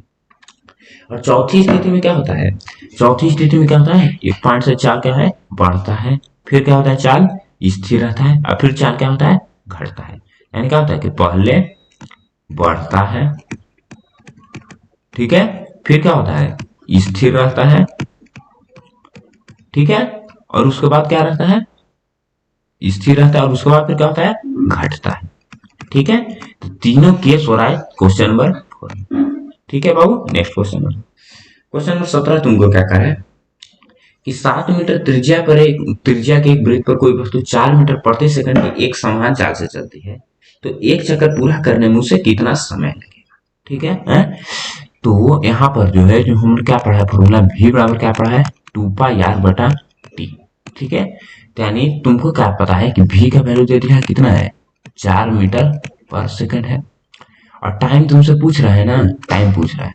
अब यहाँ से हम निकाल लेते हैं कि जो एक चक्कर पूरा करना में कितना दूरी तय करते हैं। एक चक्कर पूरा करना मतलब क्या है, एक्चुअल में ही ना बाबू, एक चक्कर ये, तो एक चक्कर मतलब क्या कि इसके पूरा जो परिधि होगा, यानी सरकमफेरेंस। ठीक है, तो परिधि हम निकालेंगे, तो परिधि कैसे निकालें, 2πr से ना, तो 2 गुने 22 बटा 7 गुने ये 60 मीटर क्या हो गया, त्रिज्या हो गया, ये क्या हो गया, दूरी हो गया ना, और समय तो नहीं दिया है, तो यहाँ से निकालो ना, तो 7 से 7 कैंसिल, 22 दूनी 44 मीटर, यानी इसमें कुल दूरी कितना तय कर रहे हैं, 44 मीटर, 44 मीटर। तो यहाँ से हम टी बराबर, यानी यदि यहाँ पर हम लिखना चाहें, निकालना चाहें तो निकाल सकते हैं। अब यहाँ पर आ जाओ, तो v बराबर 2πr बटा टी ना होता है, तो v क्या है, 4 मीटर पर सेकंड, तो 4 मीटर पर सेकंड, 2πr का वैल्यू क्या आ गया, 44 मीटर ना, 44 बटा टी, तो टी बराबर क्या हो जाएगा, टी बराबर यदि तिरछा तिरछी गुना होता है, टी बराबर क्या हो जाएगा, 44 बटा क्या हो जाएगा, 4 ना, यानी 11 सेकंड टोटल टाइम। ठीक है, यहाँ पर समय तुमको कितना आ गया, 11 सेकंड। ठीक है, चलो नेक्स्ट आ क्वेश्चन नंबर 18 के ऊपर। क्वेश्चन नंबर 18 तुमको क्या कर है कि वेग समय ग्राफ में नीचे किस क्षेत्र से मापी गई राशि क्या होती है। यहाँ पर देख लो, क्वेश्चन नंबर 18 क्या है कि नीचे के क्षेत्र से, ठीक है, नीचे के, ठीक है, क्षेत्र से मापी गई राशि क्या होती है। तो पहले एक्चुअल में वेग समय ग्राफ बना लेते हैं, मानते हैं कि वेग हो गया और ये समय हो गया। ठीक है, चलो, तो नीचे के जो क्षेत्र से जो राशि जो मापी जाती है वो एक्चुअल का, तो मान लें कि ऐसा एक ग्राफ है, तो इसका जो हम क्या करते हैं, इसको नीचे के जो क्षेत्र है, नीचे का क्षेत्र एक पूरा हो गया, तो इसका यदि हम एरिया निकालना है, यानी हम क्षेत्रफल कर सकते हैं। ठीक है, तो क्षेत्रफल निकालते हैं, यदि वेग समय ग्राफ में जो ग्राफ बन रहा है उसका क्षेत्रफल निकालना, तो उससे क्या निकलता है वो, विस्थापन निकलता है। ठीक है। यदि क्वेश्चन यहाँ पर चेंज कर दिया, तुमको वेग की जगह पर यदि चाल कर दे, तब यहाँ पर तुमको आंसर भी चेंज हो जाकर क्या हो जाएगा, दूरी हो जाएगा। ठीक है बाबू। चलो अब आ जाओ नेक्स्ट क्वेश्चन, क्वेश्चन नंबर 19 के ऊपर। तो क्वेश्चन को ध्यान से देखते हैं, क्या करा है कि अचर वेग के लिए विस्थापन समय ग्राफ की जो ढाल से कौन सी राशि ज्ञात होती है। यहाँ पर तुमको ऑप्शन दे दिया कि वस्तु द्वारा तय की गई कुल दूरी या वस्तु का वेग। ठीक है, तो यानी हम दूरी ज्ञात करते हैं या हम वेग ज्ञात करते हैं। अचर वेग के लिए विस्थापन समय ग्राफ पहले बना देते हैं। तो विस्थापन समय ग्राफ ना, ये हो गया, ये मान ली कि हो गया विस्थापन, ठीक है, एंड डिस्प्लेसमेंट आई हो गया समय। तो विस्थापन समय ग्राफ में अचर वेग के लिए ग्राफ कैसा बनता है, ऐसे बन जाता है। ठीक है, चलो यदि कांस्टेंट वेग होता था क्या होता है, पूरा स्ट्रेट लाइन। तो अब इसमें इसको हम विस्थापन और समय है, तब यहाँ हम दूरी ज्ञात करेंगे कि वस्तु का वेग ज्ञात करेंगे। दूरी तो ज्ञात समय में नहीं, क्योंकि विस्थापन दे दिया है, तो यहाँ से हम कुल दूरी नहीं ना ज्ञात करेंगे, इससे हम क्या ज्ञात कर रहे हैं, कुल सॉरी, इससे हम वस्तु का क्या ज्ञात करेंगे, वेग ज्ञात करेंगे। इस पॉइंट पर इसका वेग क्या होगा, इस पॉइंट पर वेग क्या होगा, इस पॉइंट पर वेग क्या होगा। कहाँ से हम निकालेंगे, विस्थापन बटा समय करके। इसमें हम क्या निकालेंगे, वो वेग ना, वेग। 20 पर आ जाते हैं। एक समान वृत्तीय गति से आप क्या समझते हैं, तो एक समान वृत्तीय गति कहने का मतलब क्या है कि कोई एक समान, हम सर्कल ले लेते हैं, तो एक समान वृत्तीय गति कह रहा है, तो इसका मतलब क्या हो जाता है कि जो पॉइंट है, वस्तु जो है, उसका जो चाल है, हर समय यानी हर पॉइंट पर क्या होगा, उसका चाल जो है बराबर होगा। तो एक समान वृत्तीय कहने का मतलब क्या है कि हर बिंदु पर, ठीक है, हर बिंदु पर उसकी जो चाल होगी, उसकी चाल क्या होगी, एक समान होगी। ठीक है, उसकी चाल क्या होगी, एक समान होगी। ठीक है, चलो, तो एक समान होगी, तो इसका मतलब क्या है, वस्तु जो क्या करे, एक समान वृत्तीय गति में चल। अब क्या करें कि एक समान वृत्तीय गति में किसी वस्तु का वेग हमेशा परिवर्तित होता रहता है, वेग का है। ठीक है, तो वस्तु का वेग जो है हमेशा परिवर्तित होता है। क्यों परिवर्तित होता है, क्योंकि वस्तु का जो डायरेक्शन है, जो हर पर बदलता है। तो इस पॉइंट पर डायरेक्शन यहाँ पर देख लो ना, क्या है बाबू, ये नीचे जा रहा है, यानी क्या हो रहा है, ये दक्षिण की ओर जा रहा है। अब यहाँ पर यदि यहाँ पर देख रहे हैं, यहाँ पर दक्षिण भी जा रहा है, थोड़ा सा क्या जा रहा है, पूरब भी जा रहा है। यहाँ पर क्या जा रहा है, एक्चुअल में पूरब जा रहा है, यहाँ पर क्या है, अलग। यानी हर पॉइंट पर यदि हम डायरेक्शन इसका निकालेंगे, तो हर पॉइंट पर डायरेक्शन क्या होगा, इसका अलग होगा। और वस्तु का जो वेग है, जो हमेशा क्या होता है, उसमें परिणाम भी होता है और डायरेक्शन भी आता है। डायरेक्शन भी बता रहता है, उसका वस्तु का जो वेग जो है वो बदल रहा है। 22 पर किसी वस्तु की डोरी पर क्या है, वह डोरी छोर पर बंधे हैं। ठीक है, बंधे हैं, और किसी वस्तु को वृत्तीय वस्तु की गति की दिशा क्या होगी। ठीक है, तब यहाँ पर क्या कर रहे हैं कि वस्तु के, अब यहाँ पर हम थोड़ा सा इसको रिमूव करते हैं और एक्चुअल में समझते हैं। जिंदगी के साथ करें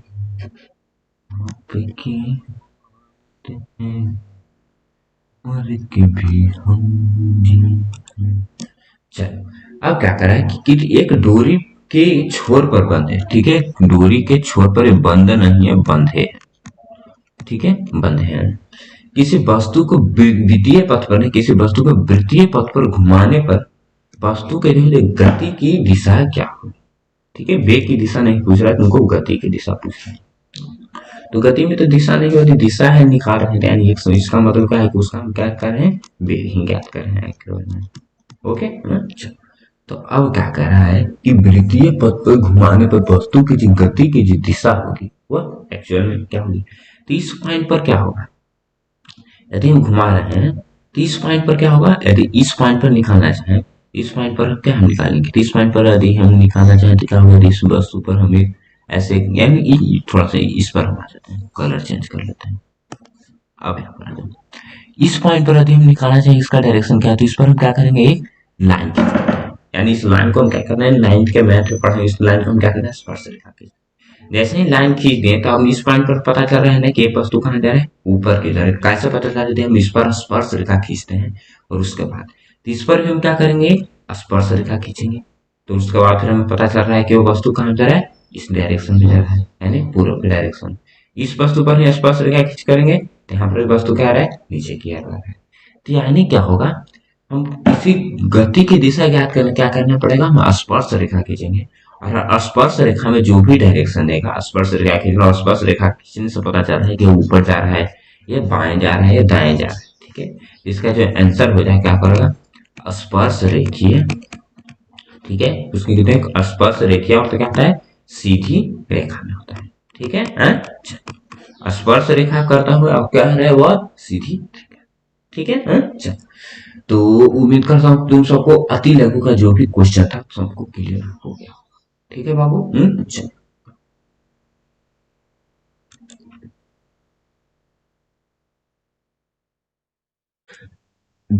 आइए हम फर्स्ट क्वेश्चन से स्टार्ट करते हैं, फर्स्ट क्वेश्चन को सॉल्व करते हैं। तो सबसे पहले फर्स्ट क्वेश्चन पर आ जाओ। फर्स्ट क्वेश्चन तुमको क्या करेगा कि तय की गई दूरी तथा विस्थापन में अंतर स्पष्ट करें, ठीक है। क्वेश्चन तुमको क्या दिया है कि तय की गई दूरी तथा विस्थापन में हमें क्या करना है, अंतर स्पष्ट करना है। ताजा बाबू, दूरी और विस्थापन में तुमको कॉन्सेप्ट कॉन्सेप्ट में हमने पहले ही बता चुका है, यदि कॉन्सेप्ट वाले वीडियो नहीं देखो तो जाकर के देख लो। याद रख लो, दूरी तथा विस्थापन, दूरी कौन सी राशि हो जाती है बाबू, दूरी जो है अदिश राशि हो जाती है, ठीक है। चलो, दूरी क्या है, अदिश राशि है। और उसी तरह से विस्थापन क्या है, सदिश राशि है, विस्थापन एक सदिश राशि है। दूरी कभी जीरो और ऋणात्मक नहीं हो सकती, विस्थापन जो है क्या है, जीरो और ऋणात्मक दोनों हो सकती है।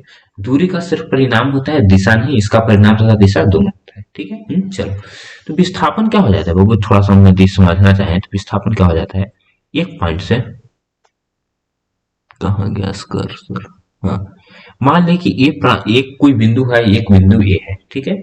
तो इन दोनों बिंदुओं के बीच की जो दूरी होती है उसे हम क्या कहते हैं, यानी इन दोनों के बीच का जो लेंथ होता है उसे हम क्या कहते हैं, दूरी कहते हैं। विस्थापन क्या कहते हैं कि इन दोनों के बीच में जो शॉर्टेस्ट डिस्टेंस हो जाता है उसे हम क्या कह देते हैं बाबू, विस्थापन कह देते हैं, ठीक है। इन दोनों के बीच में शॉर्टेस्ट डिस्टेंस हो जाता है उसे हम क्या कह देते हैं, विस्थापन कह देते हैं। तो ये तो आपका अंतर हो गया। चलो, अब आ जाओ क्वेश्चन नंबर सेकंड पर, इसी में क्वेश्चन नंबर सेकंड तुमको क्या कर रहा है कि चाल और वेग में अंतर स्पष्ट करें, ठीक है बाबू, चाल और वेग में। तो ठीक उसी तरह से चाल, चाल क्या हो जाएगा, अदिश राशि है, ठीक है। वेग क्या है, एक सदिश राशि है। चाल को दूरी की मदद से निकाला जाता है, वेग को विस्थापन की मदद से निकाला जाता है। तुम सब लोग जानते हो अब चाल बराबर जो फॉर्मूला हो क्या क्या हो जाता है, दूरी बटा समय, ठीक है। और वेग बराबर क्या हो जाता है, विस्थापन बटा समय, ठीक है। चलो आगे आ जाओ।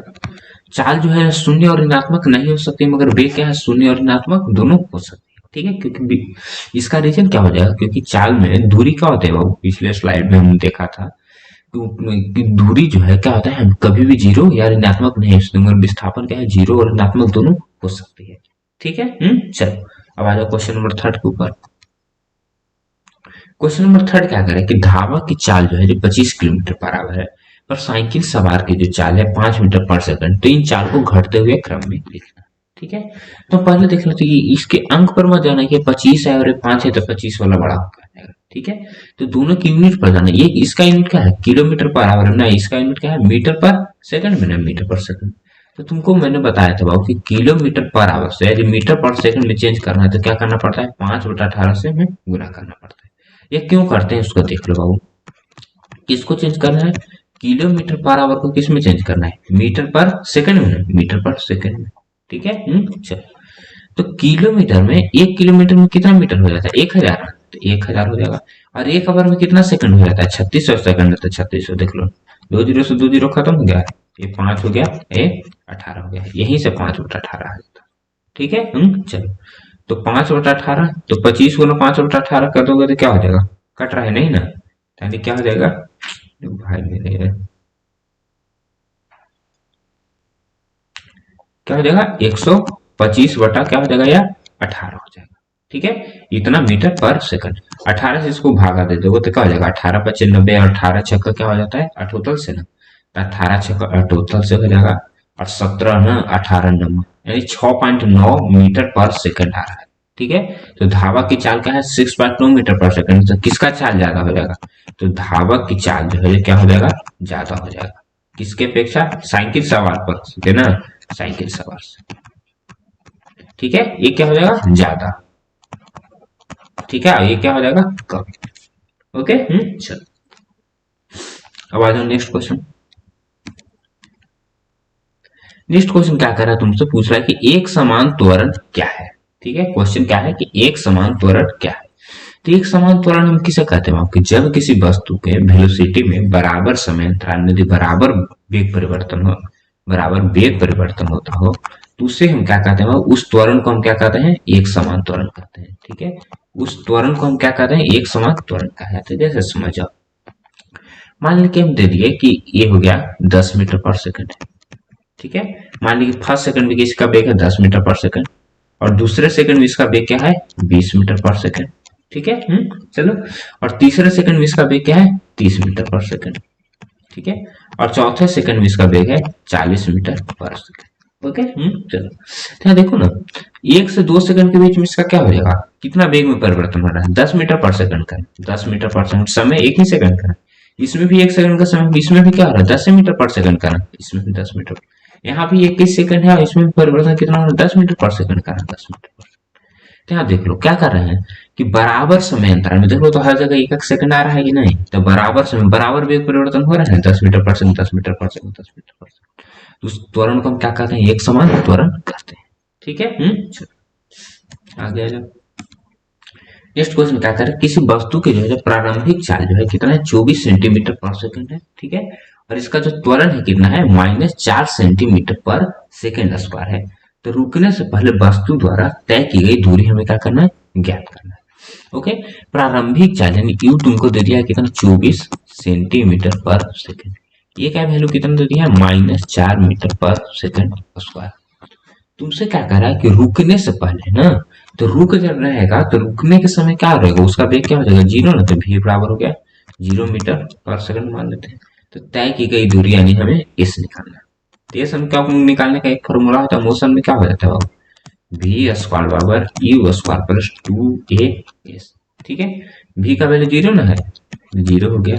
u स्क्वायर 24 सेंटीमीटर पर सेकंड है, तो 24 सेंटीमीटर पर सेकंड को हमें किस में चेंज करना है, सबसे पहले मीटर में ना। तो सेंटीमीटर को मीटर में चेंज करने क्या करना पड़ता है, 100 से भागा ना, तो 100 से भागा देते हैं, तो सेकंड है तो सेकंड ही रह जाएगा। तो 24/100 का स्क्वायर प्लस 2 गुना ए का वैल्यू -4 था, -4 गुना एस। तो 0 का स्क्वायर तो 0 हो जाएगा, 24 का स्क्वायर क्या हो जाएगा, 576, 100 का स्क्वायर क्या हो जाएगा, 2 2 4 0, अरे माइनस ना, -8 एस हो जाएगा। ठीक है, हो जाएगा। तो ये जो -8 है से इधर आकर क्या हो जाएगा, प्लस में चेंज हो जाएगा, तो 8 इस बराबर क्या हो जाएगा, कहा गया भाई कर्सर, 576 बटा कितना है, 4 0 ना, 2 3 4 0। ठीक है, चलो, तो यहां से इस बराबर क्या हो जाएगा, 576 बटा 1 0 2 0 3 0 4 0 गुने 8 ना, गुने 8। ठीक है, तो इतना क्या आ जाएगा, सेंटीमीटर ना, सेंटीमीटर आ जाएगा। ठीक है, चलो, अरे तुम कैलकुलेशन करना चाहो तो कर लो। 8 से इसको भागा दे दोगे तो कट जाएगा, 8 से इसको देखो तो 8 सत्ते क्या होता है, 56 ना, हाँ, 8 सत्ते 56 और 8 दूनी 16 ना, तो 72 बटा कितना हो रहा है, 72 बटा 1 2 3 4, इतना क्या आ रहा है, मीटर ना, इतना मीटर, सॉरी सेंटीमीटर नहीं, मीटर में हमने निकाला है, देखो तो इतना आ गया मीटर तुमको। ठीक है, चलो, अरे डेसिमल कर दो तो 2 2 4 ना, तो 0.0072 मीटर। ठीक है बाबू, चलो, अब आ जाओ क्वेश्चन नंबर 6 के ऊपर। क्वेश्चन नंबर 6 क्या एक समान वृत्तीय गति त्वरित गति है। तुम सब लोग जानते हो यदि कोई वृत्तीय गति कर रहा है तो उसका हर पॉइंट पर उसका क्या होता है, डायरेक्शन जो है क्या होता है, चेंज होता रहता है। तो डायरेक्शन यदि चेंज हो रहा है तो इसका मतलब क्या है कि उसका वेग क्या हो रहा है, बदल रहा है ना, वेग क्या है, बदल रहा है। ठीक है, तुम त्वरण के डिफिनेशन में जानते हो कि त्वरण का डिफिनेशन क्या होता है, वेग में परिवर्तन को हम क्या कहते हैं, त्वरण कहते हैं। किसी इकाई समय में वेग में परिवर्तन को हम क्या कहते हैं, त्वरण कहते हैं। वेग परिवर्तन की दर को हम क्या कहते हैं, त्वरण कहते हैं। तो यहाँ पर देखो ना, वेग बदल रहा है कि नहीं, एक वृत्तीय गति है तो उसमें वेग बदल रहा है ना। ठीक है, क्योंकि उसका जो चाल एक समान हो सकता है मगर वृत्तीय गति में वेग एक समान नहीं हो सकता है। तो इसमें क्या है, त्वरित गति है ना, तो एक समान वृत्तीय गति त्वरित गति है ना, तो इसका आंसर हो जाएगा त्वरित गति है। ठीक है, चलो, नेक्स्ट क्वेश्चन है, आप किसी वस्तु के विषय में कब कहेंगे कि एक समान त्वरण गति में और असमान त्वरण गति में।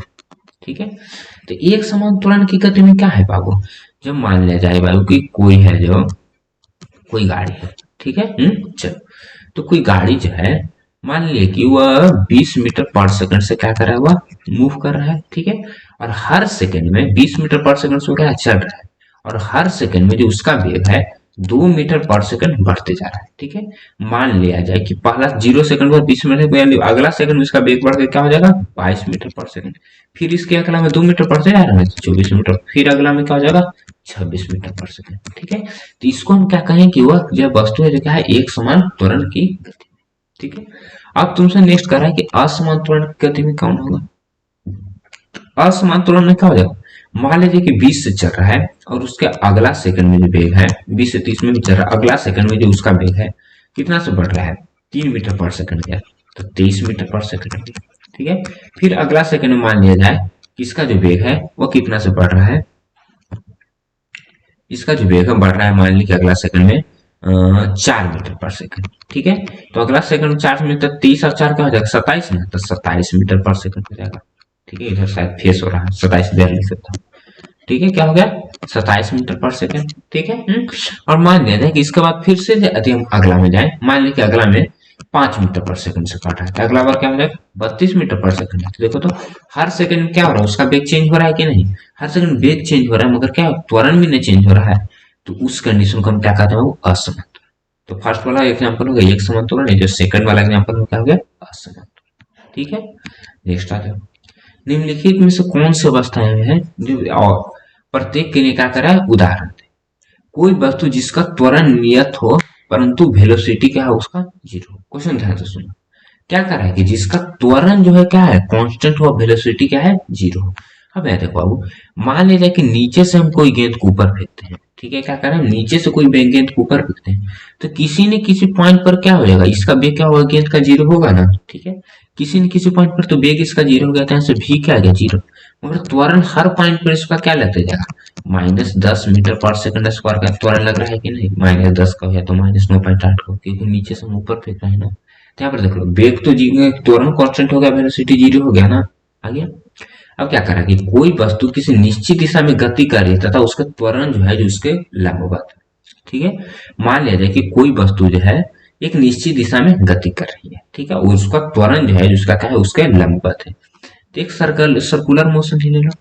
ठीक है, तो सर्कुलर मोशन में क्या करें, सर्कुलर मोशन जानते हैं ना कि उसमें क्या होता है वृत्तीय गति में क्या होता है डायरेक्शन उसका फिक्स रहता है, हर पल उसका डायरेक्शन क्या होता है चेंज होते रहता है, चेंज होते रहता है। ठीक है, तो जब चेंज हो रहा है तो उसका जो त्वरण है इसमें जो है जिसमें लंबवत रहता है। ठीक है, कैसे रहेगा जिसको थोड़ा सा समझ लो। मान लिया जाए कि ये क्या है अर्थ है।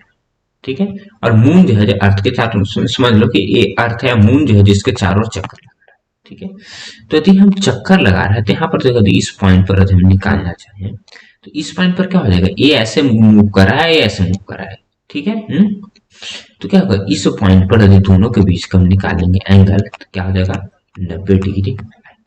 ठीक है, तो यदि वृत्तीय गति में कोई वस्तु यदि मूव कर रहा है तो उसे हम क्या कहेंगे बाबू, जनरली हम कहेंगे कि वो उसका त्वरण जो है उसके लंबवत। नहीं तो समझो एक सर्कल यानी कि कोई चौराहा पर क्या है कोई कार जो है मूव कर रहा है। ठीक है, ये चौराहा इस पर एक कार मूव कर रहा है। ठीक है, तो मान लिया जाए कि मूव कर रहा है तो चौराहा तो इस तरह से है। ठीक है, तो कार तो ऐसे जा रहा है ना। ठीक है, तो इस पॉइंट पर यदि वह जा रहा है, ठीक है, तो गति इसका तो पता चल गया ना कि इसका गति जो है क्या है पूरब की दिशा में है। ठीक है, मगर इसका जो वेग है यानी जो त्वरण लग रहा है यानी वेग जो इंक्रीजमेंट हो रहा है ये उसके ठीक लंबवत हो रहा है ना। ठीक है, वेग जो है जो किसके त्वरण बढ़ रहा है किसके सापेक्ष में, रोड के सापेक्ष में ना। ठीक है, तो इसलिए इसका जो है क्या होगा लंबवत यानी थोड़ा सा पेचीदा क्वेश्चन, थोड़ा सा समझने में।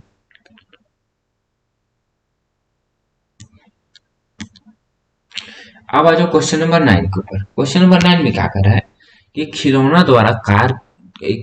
कार द्वारा दी गई पूर्ण यात्रा का स्थिति समय ग्राफ तुमको दे दिया है।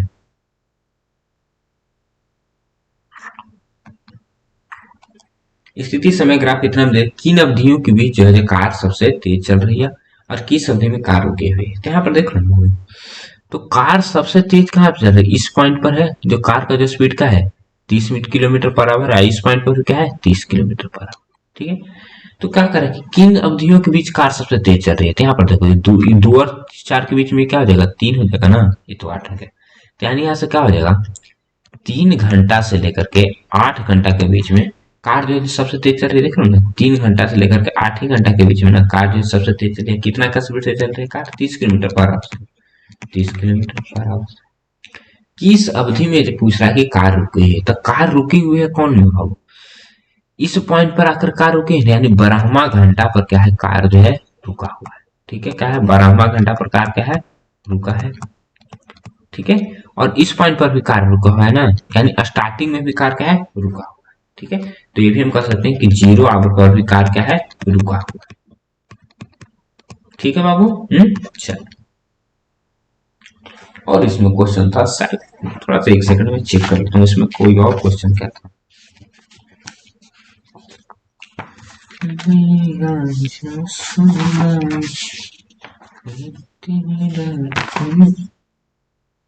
हाँ, पूछ रहा है कि निर्देशांक रेखा पर किस अवधि में कार जो है धनात्मक दिशा में चल रहा है।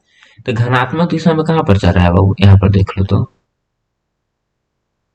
यहाँ पर आ जाओ, तो यहाँ पर आ जाओगे तो कहाँ गया जी, हाँ, इस पॉइंट पर देख लो ना, 0 से ये क्या है, स्ट्रेट लाइन है, ऊपर की ओर जा रहा है ना, तो ऊपर की ओर जा रहा है यानी क्या है, धनात्मक दिशा में चल रहा है। यहाँ पर देखो ना, ये क्या है, नीचे की दिशा में आ रहा है, नीचे की दिशा में नहीं, ऋणात्मक दिशा।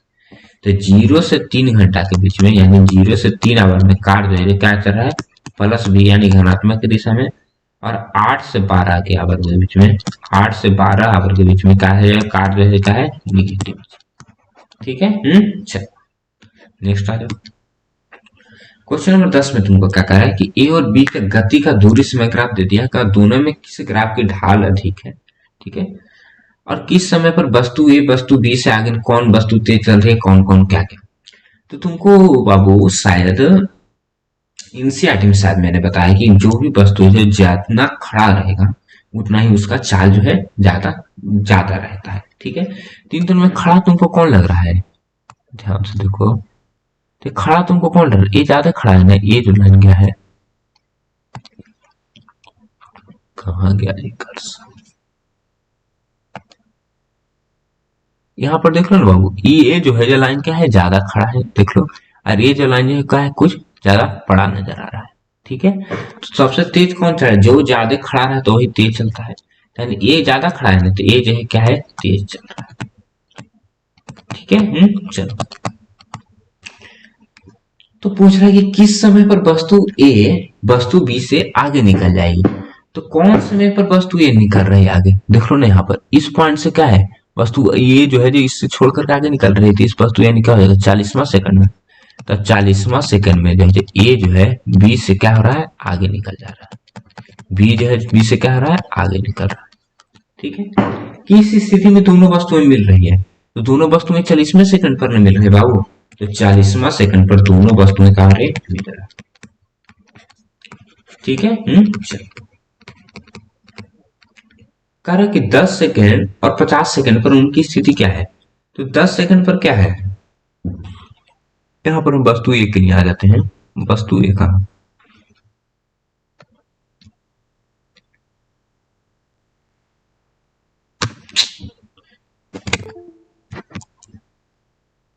यहाँ पर आ जाओ, 10वां सेकंड पर वस्तु ए का पोजीशन क्या है, यहाँ पर है लगभग, यदि हम मान लें तो लगभग क्या है, 5 मीटर पर ना, तो 5 मीटर पर है। ठीक है, चलिए, ये वस्तु ए की स्थिति है 10 सेकंड पर, और वस्तु बी की 10 सेकंड पर स्थिति क्या थे, वस्तु बी जो है जो 10 सेकंड पर कहां से है बाबू, ये लगभग है, लगभग 10 से स्टार्ट किया, यानी लगभग 12 मीटर पर है। कहां पर इसकी स्थिति, वस्तु बी की ना, वस्तु बी की स्थिति। ठीक है, अब कह रहा है कि 50वें सेकंड पर उसका स्थिति क्या है। ठीक है, तो यदि 50वां सेकंड पर मिला रहा, तो 50वां सेकंड पर ये जो है कहां पर है, लगभग 25 मीटर पर है। ये कितना पर है, 25 मीटर पर ना, और ये 50वां सेकंड पर क्या है, लगभग 20 मीटर पर है, और बी जो है कितना पर है, 20 मीटर, 50वां सेकंड। ठीक है, ये हो गया ये। ठीक है बाबू, चल अब आ जाओ इसमें आखिरी क्वेश्चन, यानी क्वेश्चन नंबर 11। अब कहो कि 12वीं, तो 12 को प्रूव करना है, ये तुमको लेवल का चीज ही नहीं है, ये तुमको बताए। ठीक है, इसके लिए सबसे पहले तुमको समरूपता पढ़ना पड़ेगा। ठीक है, तो समरूपता तुम पढ़े ही नहीं तो कैसे हम तुमको समझा। ठीक है, तो इसके लिए वेट करो। अब क्या, किसी कार का 4 समय ग्राफ इतना, तो कार का पहले 3 घंटा, उसके बाद के 5 घंटा में और अंत के 4 घंटा में त्वरण कितना, कार ने कुल कितनी दूरी तय किया, कार की औसत चल क्या है। ये तुमसे पूछ रहा है, आगे आ जाओ।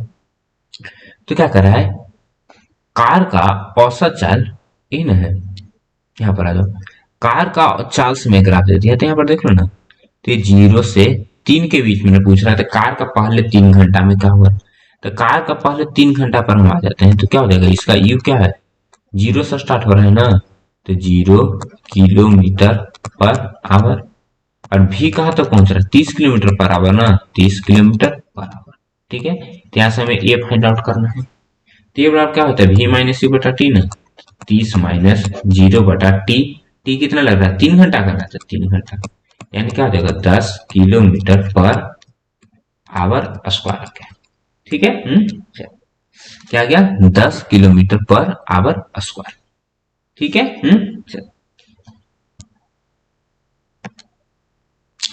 तो ये तुमको क्या गया, एक्सलरेशन आ गया ना।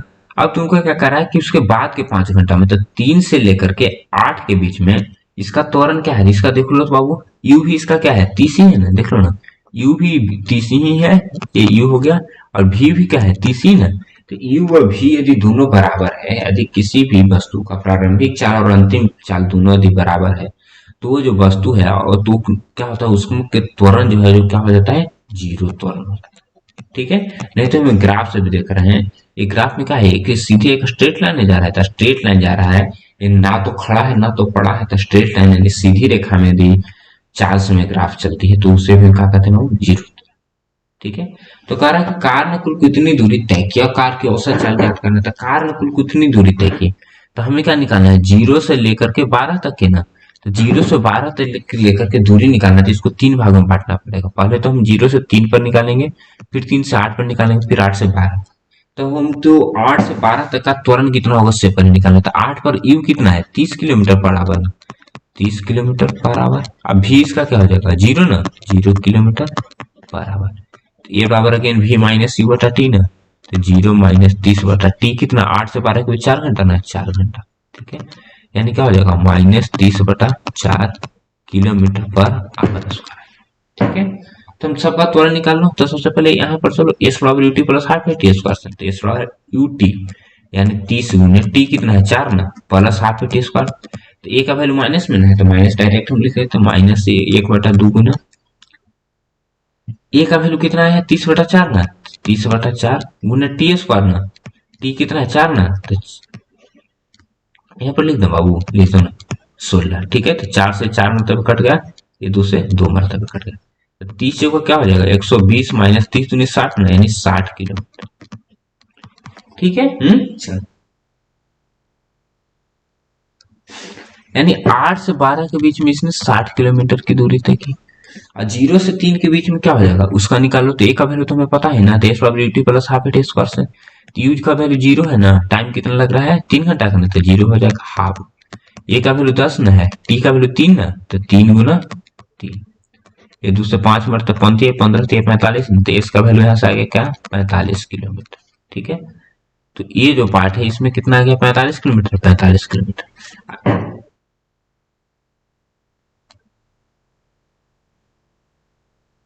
ठीक है, चलो, तो अब यहाँ पर आ जाओ।